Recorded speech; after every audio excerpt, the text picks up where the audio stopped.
Welcome to times of ஃபர்ஸ்டினி. இந்த video நம்ம என்ன பார்க்க போறோம்? அவல் கேசரி தான் பார்க்க போறோம். அவல் கேசரி செய்ய தேவையான பொருட்கள்: கப் அவல், ஜீனி, முந்திரி, திராட்சை, தேவையான அளவு நெய், தண்ணி. அவளை வறுத்து எடுத்துக்கலாம். சிம்மில் வச்சுக்கிட்டு நெய் ஊற்றிக்கிட்டு அவளை வறுத்து எடுத்துக்கலாம்.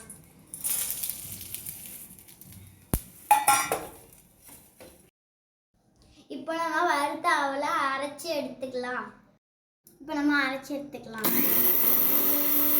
நெய் ஊற்றி முந்திரி திராட்சையை வறுத்து எடுத்துக்கலாம். அடுப்பை சிம்மில் வச்சுக்கிட்டு அரைச்ச அவலை தண்ணியில் போட்டுடலாம். கொஞ்சோண்டு ஃபுட் கலர் சேர்த்துட்டு ஜீனி போட்டுக்கலாம். முந்திரி திராட்சை போட்டுட்டு கிண்டிட்டு அடுப்பை நிறுத்திடலாம். ஃப்ரெண்ட்ஸ், நம்ம செஞ்ச அவல் கேசரி ரெடி ஆயிடுச்சு. சாப்பிட்டுட்டு அப்படி இருக்குன்னு சொல்கிறேன். சூப்பராக இருக்கு. அவல் குழந்தைங்களுக்கு ரொம்ப நல்லது. நம்ம அவளை வச்சு தான் கேசரி செஞ்சுருக்கோம். லைக் பண்ணுங்கள், ஷேர் பண்ணுங்கள், சப்ஸ்கிரைப் பண்ணுங்கள்.